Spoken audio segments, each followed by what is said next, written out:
Most of the chefs I interview on this podcast have left restaurants after 10, 20, sometimes even 30 years. But what happens when someone decides to pivot before their career even begins? In this episode, I'm speaking with two very young chefs who finished culinary schools and chose a completely different path early on. They left restaurant kitchens to study the Masters of Gastronomic Sciences at the Basque Culinary Center to explore careers in food research, sustainability, and innovation. Quick note before we start, this conversation was recorded a few months ago when I was still working at the Basque Culinary Center, so you might hear some references. Since then, I have moved into my current role at Kraft Heinz, but I feel this conversation is still very relevant, especially if you're considering the academic path into food innovation. So hello everyone and welcome back to Fugitive Chefs Podcast, the podcast where we talk to chefs, researchers, food people, in today's case students, who have stepped away from traditional kitchen to explore careers in new paths in food, creativity, and innovation. Today's episode is special for me because I'm joined by two young chefs, Harsh and Hans, and they're at the start of their career. Both are currently interning at the Goitech Center. That's exactly where I work. It's a part of the Basque Culinary Center, and they are both also students of the Basque Culinary Center master program, the Masters in Gastronomic Science. And they both come from restaurant background, which is super interesting. So Hans, in his case, comes from restaurants. He's also spent some time over here in Asadors in the Basque country and Spain in general. And he's, from what I understand from him, his project that he's doing with us is focused on the curiosity around sustainability, he's mentioned very strongly, and the food waste system. And on the other side, Harsh, also very similar background, but he's actually done hotel management, which is the hospitality degree from, as a matter of fact, in my school where I studied back in Bombay. And he's developing functional beverages and exploring postbiotics from a cider pommes point of view. And the idea with this for me is because so far I have interviewed people who have been chefs, who have left restaurants and shown that there are possible careers beyond just staying in a restaurant. Whereas these both are, I hope we'll discover this right now, but they're driven by the same curiosity, but they have taken the academic path, which is going for a master's, and they are currently at this very pivoting point where the next steps they make are going to be decided in the next few months. So I thought maybe there are more people who are interested in this path. So it'd be, nice to bring them on. So first of all, Harsh and Hans, thank you so much for accepting the invite and welcome to the podcast. Thank you. It's a pleasure to be here. Thank you for your nice introducing. Yeah. I mean, I tried. I think you guys are like such similar but different profiles, and it's been difficult to tie it together, but we'll get it. So let's go one by one. Firstly, before we start into all of what you're doing, just tell us right now. Let's start with Hans, for example. What is your project right now in Goitech Center? How much ever you can share with us. Don't have to share everything, but what exactly you're doing, so that the people who are listening, they get to know what kind of a person they're listening to. And the same goes for you, Harsh, after that. Now I'm working on developing beverage using byproduct from the plant-based drinks production, especially chupa okara, the production of the horchata. Mm-hmm. And it's kind of upcycling project, or the somehow is sustainability, but I'm not talking about sustainability because it's not proved, but it's upcycling. So using the byproduct to make the valuable production. That's our main project. Interesting. Yeah. What about you, Harsh? And for me, I'm doing the same application of sustainability, but through an apple cider pommes point of view. So I will be working with apple pommes, characterizing it like over a period of a month, and then later on get those results, analyze those results, and work on integrating those results in a beverage formulation, and use fermentation enzymes to make it actually tasty. Mm-hmm. And these projects that you guys are doing, is it like a topic you had in mind, or did the tech center like propose it, or how did this go? Like, how did you end up in this project? For me, I was just interested in the busy drinks project of Goitech Center. I went through your website and I found this project which particularly caught my eye, and it had functionality, it has upcycling, it had circular economy. Those were the facts that I was kind of interested in and was looking forward to work in, and also had that culinary and science blend, which I really wanted to focus on. You might, yeah. When I got this interview at the June, maybe, yeah. I got an interview with the supervisor, and at that time, what I expected in this internship was the first priority was the microbiologist area, and second one is but I couldn't get the microbiology project. But second one is the digib drink, what I oh, Harsh mentioned before, and that one, uh, they using the byproduct and those kind of upcycling sustainability. And actually, my main project in the master degree, we also treat the byproduct as a spent copy grant. So that was interesting to me. So I took that project in the interview. Interesting. And like this is very like what are you doing right now? For me, it's very interesting now because I want to take you back, both of you, to how did you guys start in food? Like what was it for you? Like in your case of Harsh, was it just like somebody you knew who was doing hospitality degree, or was it the school was interesting to you? And in the case of Hans, was it like does it happen in Spain? It happened in Korea? So first, like maybe let's start with Harsh. How did you end up in food as a career? What was your primary interest? And yeah, why did you think it should be your profession?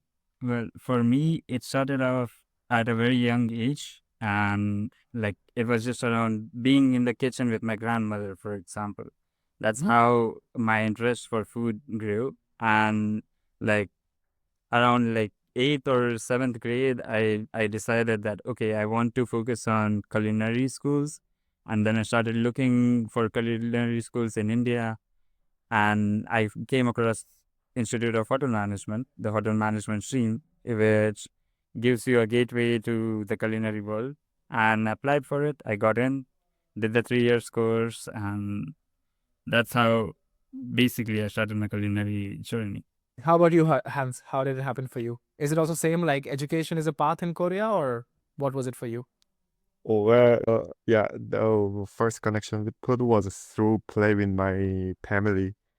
When my relatives visit our home, we used to cook at home together, and it feels more like playing than works.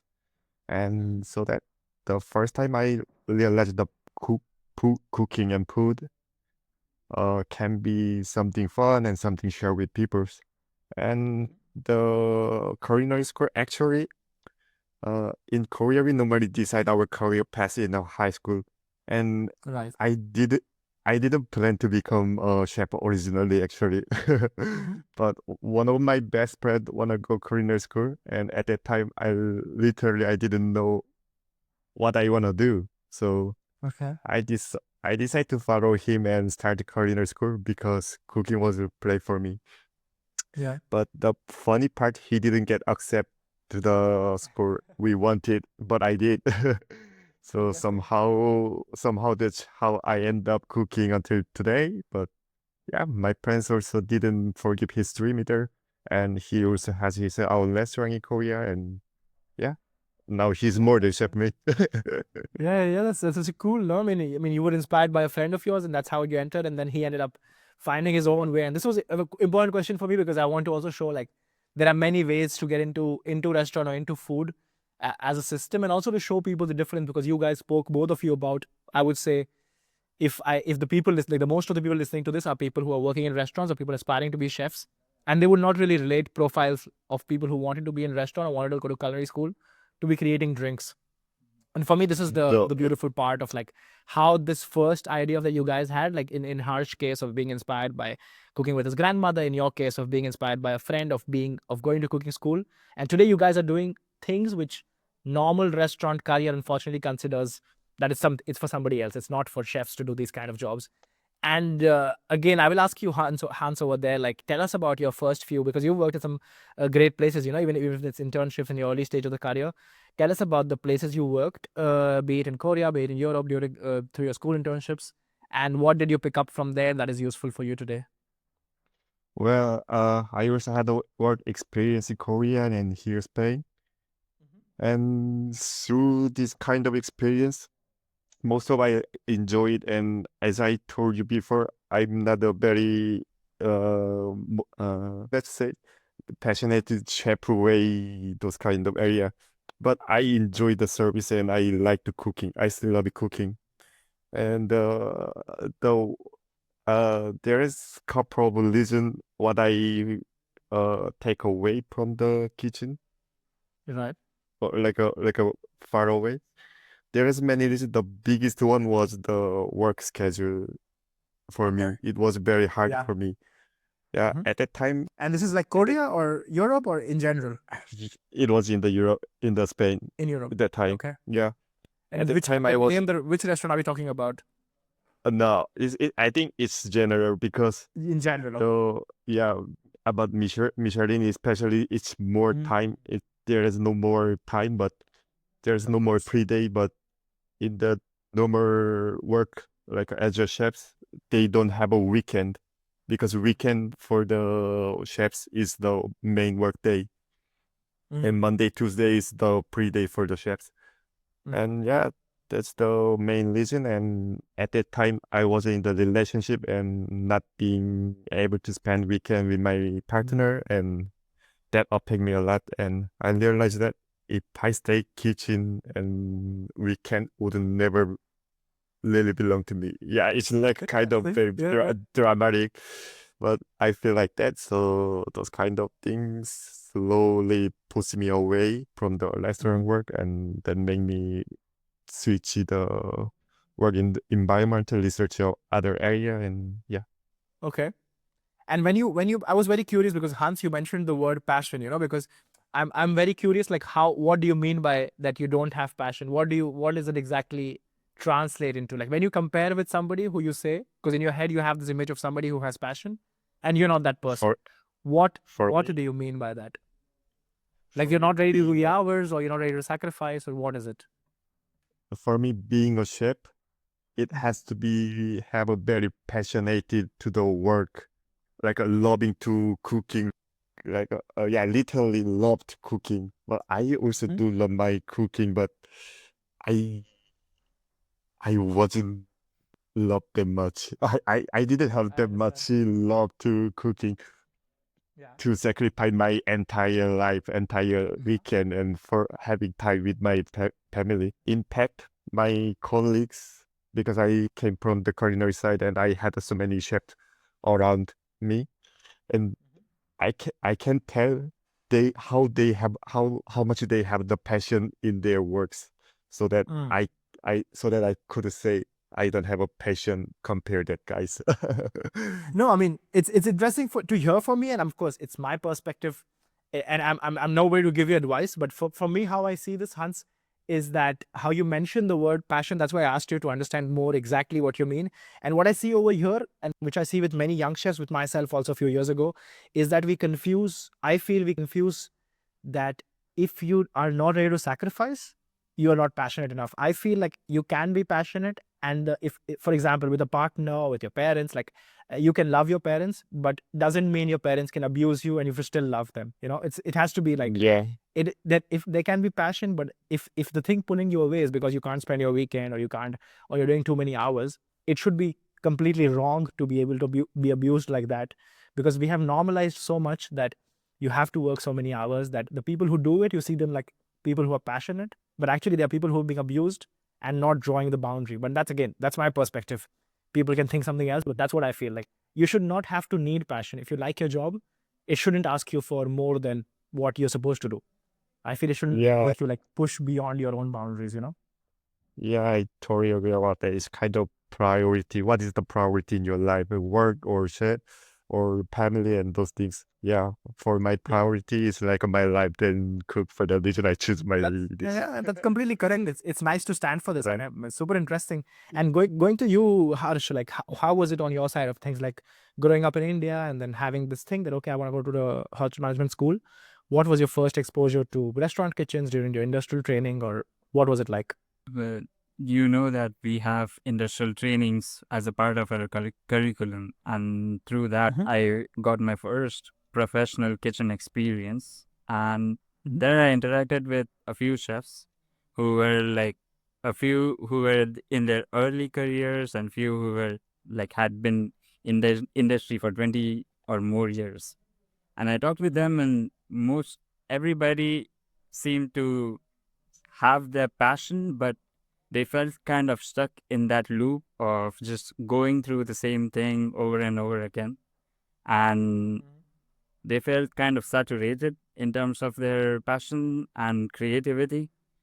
So the one chef was very direct with me that if you should think about this thoroughly, and you should see if this is something that you want to do for like 50 or 60, if until you're 50 or 60. And that kind of like I asked that question to myself, and it made me think a lot. And I just started to look at different avenues that I can go with my culinary background, and through that I got into the master's right now. Yeah, super interesting. And I mean, this is one question for both of you, but we can go one by one. Maybe Hans answer it first. But what do you say about people who because there are like, I mean, I write a lot. I'm very vocal about the things I'm doing in the podcast, and I do get to hear a lot of people who say that that because a lot of us are very young and having these problems. Because again, I have had podcast people who have been in the 20s. I have those in the 40s, those in the 60s. And there are the older generation saying that the younger generation is not tolerant enough. There's no resilience. They complain too early. And the younger generation is like, maybe we complain because we are more vocal. Maybe the younger people have more voice. They complain before things get very crazy. So how do you see that? Like, was there some certain insecurity having to change it so fast? Was there some voice inside that, okay, maybe I should work some more years. Maybe I should get abused some more years, and only then I earn the right to leave the restaurant? Or how did the decision, was it an easy decision to go to the masters for you guys? Well, I still love the cooking, but I start feel uncomfortable with the environment, its impact. It's true. I feel the uncomfortable with the schedule, and those kind of severe factors doesn't make me comfortable being working as a chef. And I begin asking myself what I actually care about. And I still like cooking. I want to dedicate in this kind of area, but at the same time, I realized I also had a strong interest in the environment. For that reason, I looking back at my restaurant life, and I remember how sad I was seeing so much ingredient discarded or like a thrown away, like easily. And or after that, I start research about the research about the R&D area and masterclass in order to switching my work environment. And yeah, I decided to join this Basque Culinary Master in the Master Science. So yeah. For you, Harsh, because you touched this point briefly, you said how you heard the experience of somebody older generation, like in the kitchen, and instead of going through like that suffering, he made you, I think it's a very good advice, whoever that person was, to let you picture. Because a lot of people, I think, get into this industry without getting real exposure or pay like very heavy fees to, I don't know, CIA and BCC and schools like this. You spend a lot of money if you're doing the full 4-year program before having ever stepped in the kitchen. So I think this gentleman or this chef who told you to picture that career, he helps you to make that pivot earlier. But did you feel also the same question? Like, did you feel inhibition inside you that maybe I'm doing it too early? Maybe I'm giving up? Because these feelings are very normal to come, because our industry has normalized having to go through many years of suffering of sorts. That question I asked myself even today, for example. If you're enjoying this conversation, and if these are the kind of chef transitions you want to hear more about, consider following the show. If you're on Spotify or Apple Podcasts, rating this show or writing a review really helps this conversation reach more chefs who are asking questions like you. And if you're on YouTube, subscribe and comment to let me know what part of this show resonated with you the most. I actually read those comments. Did I pivot it? Did I pivot my career a bit too early, or like, is it the right time to do the masters, or should I have worked in the restaurant for a bit and then did the masters? Would it change anything? And I feel like it wouldn't matter much, because I would have only gained more culinary experience, but then I would be in the same place that I was a year, like when I started out. Definitely. So I think this decision that I made was one of the good decisions in terms of my time management, because right now I can see all the avenues more clearly that I can go, and right now I can like focus on R&D. This is what I initially started out with. Like, I want to do this, and it made my path a bit more clear. I also agree about that. I just remind one my experience when Harsh is talking about. Yeah, actually, me either didn't know how or what could I do, where can I go, because I already studied in the 4 years in the culinary side, and should I quit my work in the restaurant because I didn't know how to. There is no guide and there is no way to go, because what if I quit this job, then what am I gonna do? That's the big deals, because chefs we are learn the cooking during the 3 or 4 years and switching other area, like yeah, in order to reaching the R&D department we should investigate it again for the studying, and yeah, it's pretty big investment. It's like a pretty big money. Yeah.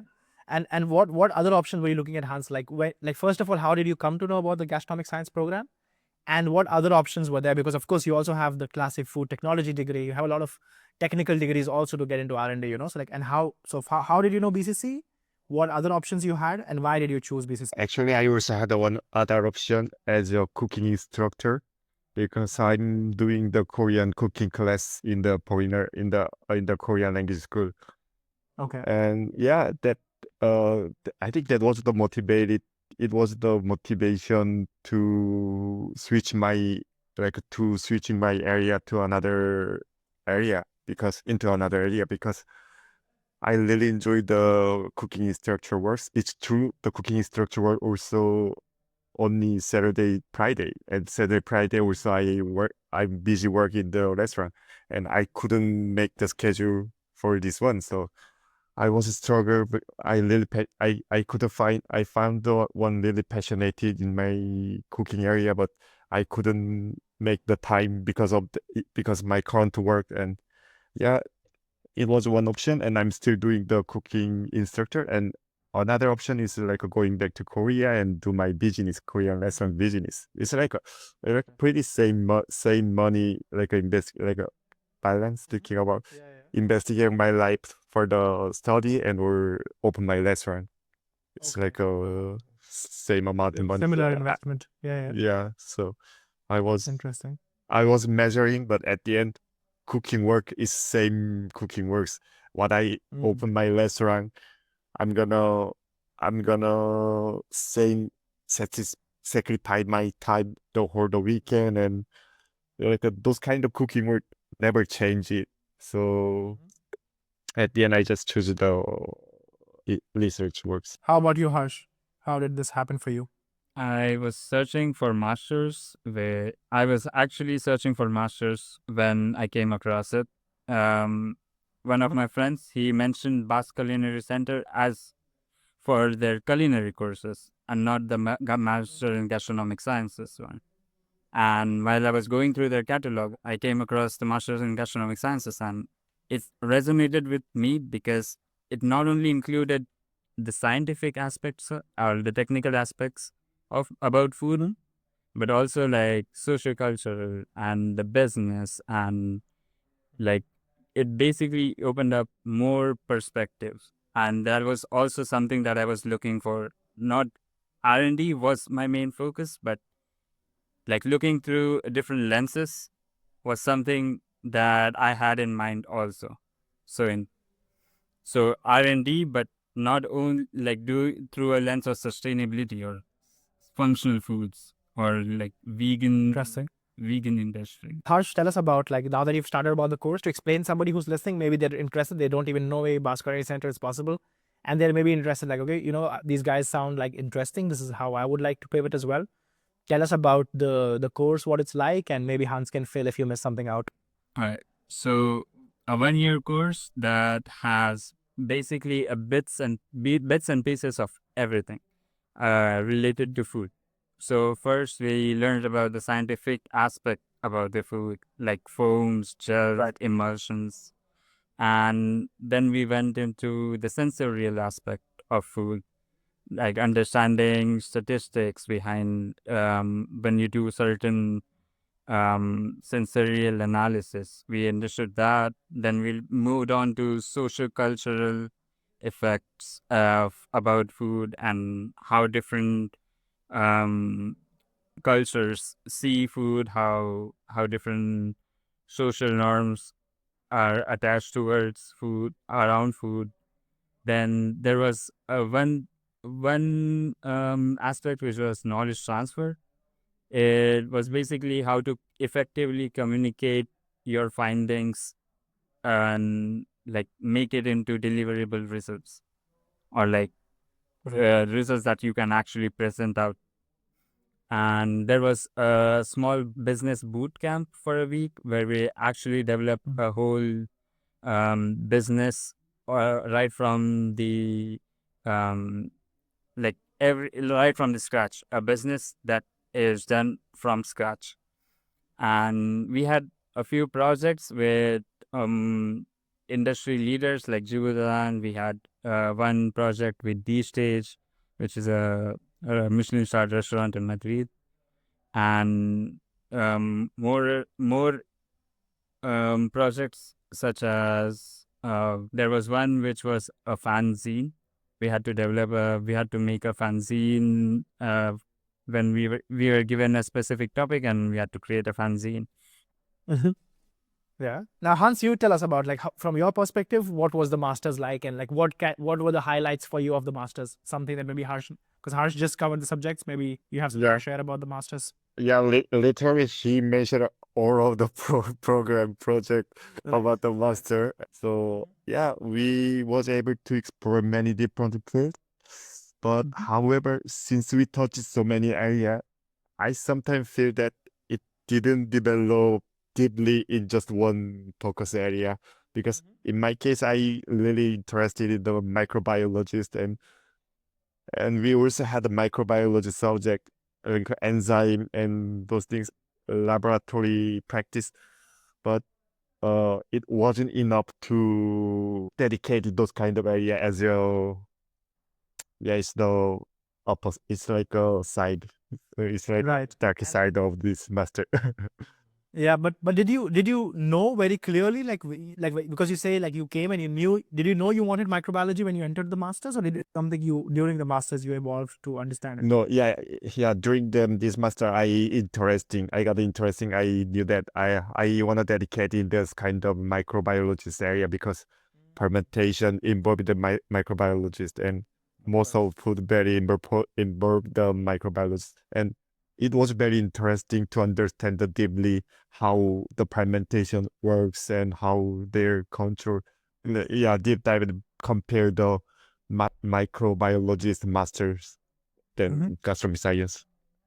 It's interesting because I also wanted because I mean I worked for the company. You guys are just students. I am like more vulnerable to criticize it, but again I couldn't care less.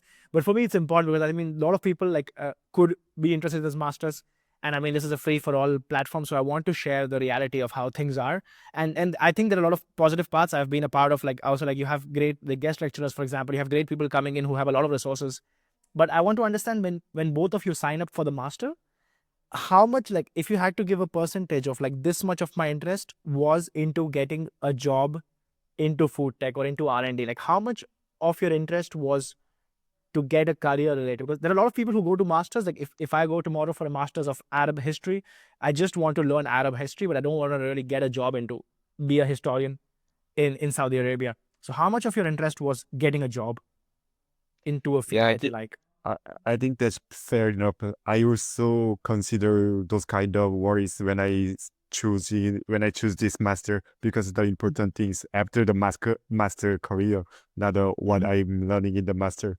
So Right. So it was a big part of your interest yeah, to get it's a big job. path. It's like the path to go through switching my work situation. So honestly, I do believe this master helps chefs move into the R&D department. And during this program, we work a lot. We work on so many real product product development project, as Harsh mentioned, with the collaboration with other companies, and those kind of training is really useful in real research environment.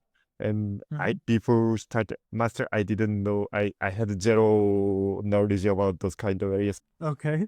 How about you? Like, how much of it, your interest to get into the masters was to finally get a job after it? Or was it to just see what I will end up liking out of this masters? I really wanted to.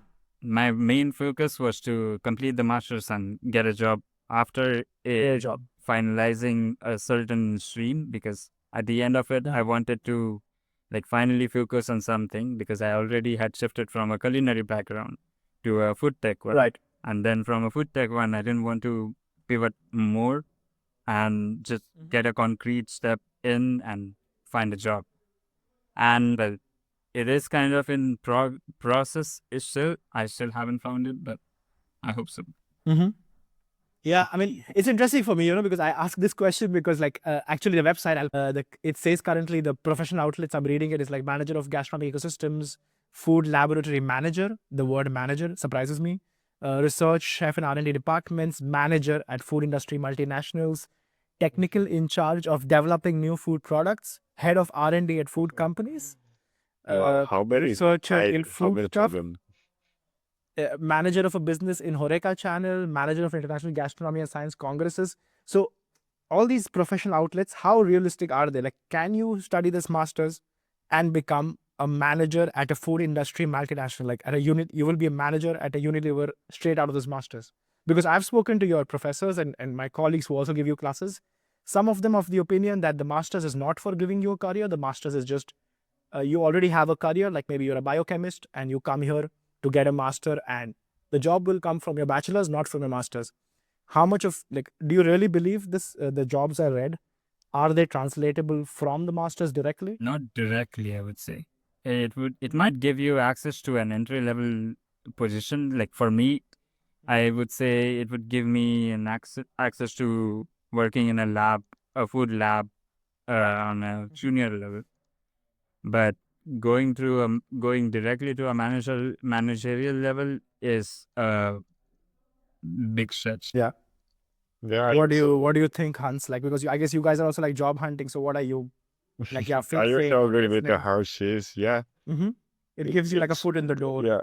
Yeah. The master just giving the opportunity to get another area, but like chasing the opportunities up to you. It's like how much you prepare, how much skill you have it, and how can you sell yourself better in the job area, like a researching area. Yeah. But at least this master like giving you opportunity to enter those kind of areas. So I think it's enough, worth it enough, even the enter this area. Yeah, it's interesting because I mean, yeah, I think for somebody like, as you said clearly, both of you said that for somebody who has been a chef or has done like kitchen career, like there is no way they would even be able to apply for an internship at a food lab or at an R&D company. So I think giving this title of a master in gastronomic science plus coming from Basque Culinary Center, because the brand has a certain name, it does let you get into, say, getting your foot in the door, and then it's upon you, as you said, Hans, that it depends on your talent, depends how you push, and depends how persistent you are. You have growing is in your part, but which is why I'm a little bit like confused by. I feel students are very vulnerable. Companies, universities, I don't know, people, places like Basque Culinary Center, and just naming one because that is the case over here. I feel they are not the vulnerable ones. The vulnerable is somebody who's sitting back there in India applying a visa to come to a college, and maybe his only exposure is the website which says you can be a manager at an R&D lab. And I feel that's where the stories like you is important, because so that people who are listening, who are going to make that investment, as you said, Hans, like that is the investment. Maybe you could open a restaurant with that. So at least you should know exactly what you're getting into. I'm not saying the program is bad, but you should know the reality of how things are.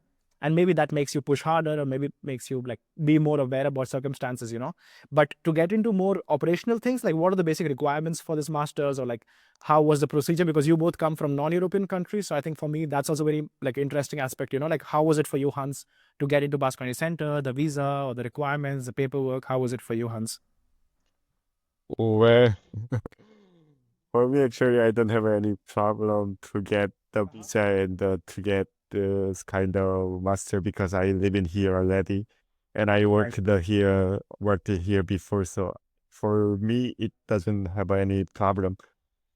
And the master, this Basque Culinary Center, always I admire, and I wanna learn this. I prepared pretty well for the interview and those things. In not only 1 year's process during the working and like when I have my time myself, and I just prepare, and yeah. So besides things was not a problem, but yeah, the preparation, the enrollment was pretty hard for me. But what do they ask you for? They ask you for a special like bachelor's in food, or any bachelor's are allowed, or like what are the requirements for getting into the master's? Anybody can walk in and get a master's enrollment to apply at least. Oh wow! For me, they asked me the grade and the recommendation letter from my professor side, and the motivation letter and CV, and yeah, those kind of things they will see. And the interesting thing, in our group, how many people apply this program and how many people selected. It's like 20 we selected, but as I heard it, it's like 100 people applied that program, but they just really we just selected the 20. Is it right, Hershey? That's what I heard from person.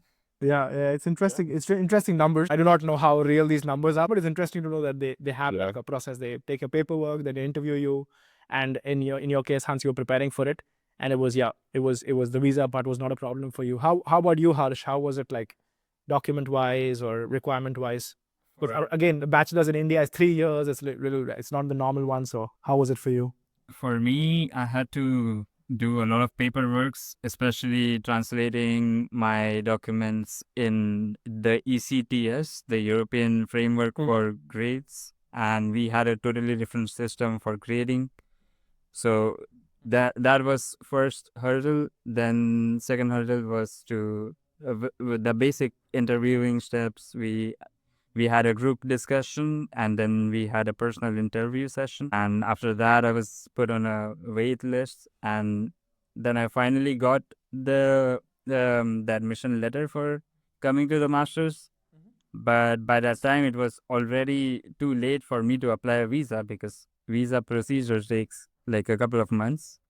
And by the time I applied, I didn't have enough appointment slots to get a visa to come in time for the masters. So I applied the earliest that I could, and then I got an appointment. Had another hurdle where they asked me for translations into Spanish, which wasn't mentioned on the government of Spanish website.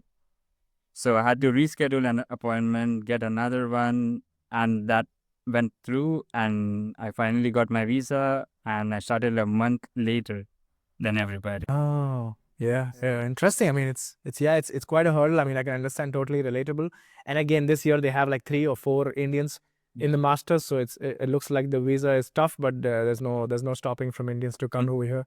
But and like the last question about masters, I would like to know, like, how has it changed? You came into this because you were more aware about sustainability, you wanted something better for the food system. How much has it changed the perspective of food through all these different exposures you got?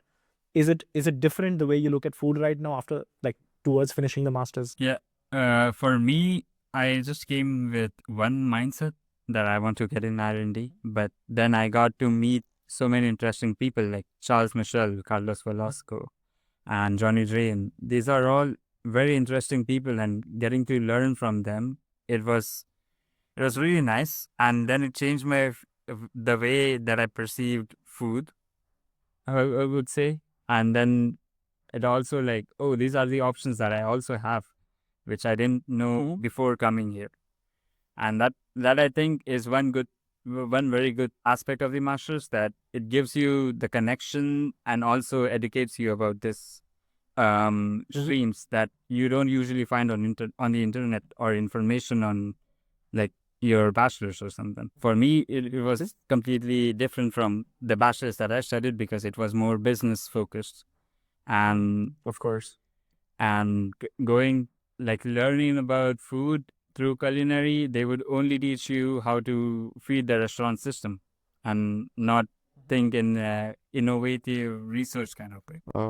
Yeah, for me, I just compare the how the kitchen work and the laboratory works. For example, just compare the kitchen work and laboratory work because I dedicate in the kitchen and now I'm dedicating the laboratory. So, just for example, just make of one example about the pasteurizing. Uh, w- it's like in the kitchen area we do pasteurizing because Mm-hmm. in order to last longer the product, the Mhm. food, no, Of course. in the kitchen area. But in the research area, is the pasteurization could affect the pH, color, texture, and microbial behavior. And those Mhm. kind of things I realized and I got a surprise. Like when we said the process we wanna from the fermentation, they analyze all the result of the result of or the process in order to make it clear whether the result comes from the fermentation or the pasteurizing or the enzymatic treatment. Those kind of thing I learned from the laboratory area. It's super interesting for me. Like both of you guys share the similar thought that yeah, for you, Harsh, it opens you to like the possibilities of like what else is possible and how different it is from your bachelor's itself. And yeah, this collaboration and also Hans, what you said. I mean, of course, pasteurizing in a layman's term, as a chef, you think it just makes your shelf life longer. You can last the product longer, but yeah, in the lab you get to see why is it lasting longer, why there is a minimum water activity or microbial activity or the pH is lower. So I also think that one more aspect of the masters is that it could also be a master's for people who are cooks but want to be better cooks. I think you don't need to leave restaurant if you do also stay a cook after gastronomic science. It gives you a lot of tools to be a better cook, to be able to put more scientific plates into your menus. I mean, that's how molecular gastronomy works and how you can impress your diner in a different way, I would say. And before we wrap up this podcast, from both, I want to maybe Harsh can take it on. Like, just tell me, Harsh, like, what is your next steps now once you finish the internship, because that's when you present your master's thesis, and then you're set out, you're done with the masters. So what are your next steps? Well, I would like to continue working in this stream where I research and develop more about food and try to make an impact with sustainability, or be it functional foods, or going through like the vegan meat industry, which is currently booming. And maybe I would grow up that ladder, and or maybe find myself working in a food innovation lab like Goitech itself. How about you, Hans? Same question. Where do you see yourself heading after Yeah. this, hopefully? Oh, actually, this research work has been mentally difficult because I expected in the research area is like they are sitting on the desk and watching the document and like those kind of analysis data, those kind of thing what I expected, but the reality was completely different. The work is very physical and very fast, and sometimes I feel like as intense as working in the kitchen. To be honest, it's like Yeah. so lately I feel mentally exhausted and Mm-hmm. because there is always something to do. But at the same time, it has also been the most passionate period of my life. I feel like Mm-hmm. I'm working and living harder than ever before. So I want to stay in this area and continue working in this kind of research center. And one day I hope to become a researcher who contribute to environment solution, like yes, those kind of like upcycling, sustainability. Yeah. Yeah. No, you guys, I mean, both are, I feel, I would say you both are already, I think the fact that you contribute any level at a food system, I feel it's always positive. Although many restaurants cause a lot of bad impacts on the industry, and the food waste all exists. But I feel it's all part of the system, because these restaurants have made you, Hans, see the part of waste, and then you take the step to go towards a master's, and then you take the step to go towards creating this drink. And you both are currently like contributing to a very important government paid project. It's a public funded project. So it's a big thing to be a part of, like an integral part of this project. So both of you, I feel, are already making a positive impact. And I mean, I can only see good things coming out of this. Both of you, I mean, it's a privilege to share the workspace with you and see what you're doing and how passionately you're doing. And yeah, I can only hope that the good things come out of this, And like, I mean, you both are honestly very young, and still, I think it's mostly my chefs, like the people I interview are like older people. So it's my last question always is like, what is the message you would give to listeners? And I feel it could be uncomfortable right now for you guys because you guys are young, but still I feel every opinion matters because I feel you guys can give given advice while understanding what the other person can be going through. You know, like you guys are very close to the generation of people who want to make this change. So starting with you, Harsh, like what is that you would tell to somebody listening?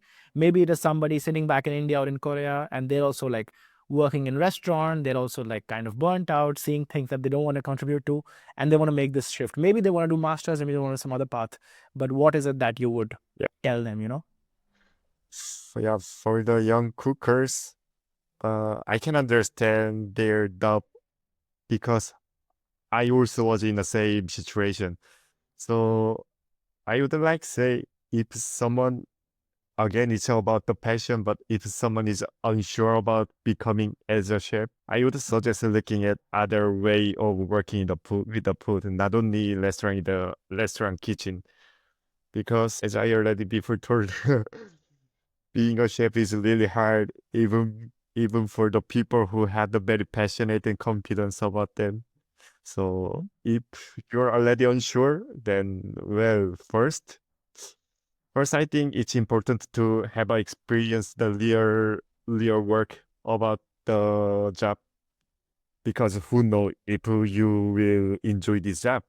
And after that, if you still hesitate and feel not motivated, then it's okay to choose a difficult path because it's but anyway, it's the cook and we're dedicated in the food, and yeah, it's like a food connected everything. We're related to the cook food. How about you, Harsh? What is your advice? I would just take the advice that I got myself. If you don't see yourself working in the restaurant for a long time, like if you think that this is something that is not okay and I need to shift, there are opportunities for you and you should take the chance. Yeah, I mean, both of you have said something very similar, and I feel that's what I synthesize. You know, if I have to give one message listening to both of you of your career, I feel you both are very aware how difficult it is. Like even if somebody can afford the masters, or even if somebody can afford to make the change in their career, it's still a very difficult career because I mean, as Hans also said, like it's a lot of passion involved in this career.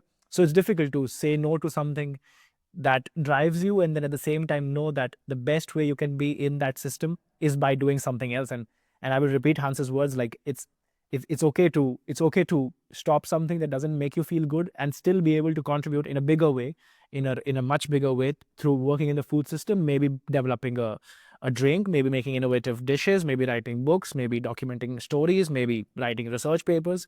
I think there's a lot of alternatives, as we've seen in the podcast, to contribute to this, you know. And I mean, you guys, I think, have given a very beautiful story of a very real, very recent past, because a lot of my guests are people who have done this like 10 years ago, and somebody could say, you know, 10 years ago things were different, but today it's not possible. But you both are like a proof that you guys were 2 years ago in restaurants, in kitchens, in food, and right now you are in a project which creates drinks from upcycled material. So once again, thanks so much for coming on the podcast on such a short notice. Today has been a little messy for me to record as I'm in Germany without my equipment, so thanks for bearing with me, and I hope to see beautiful news coming from your future.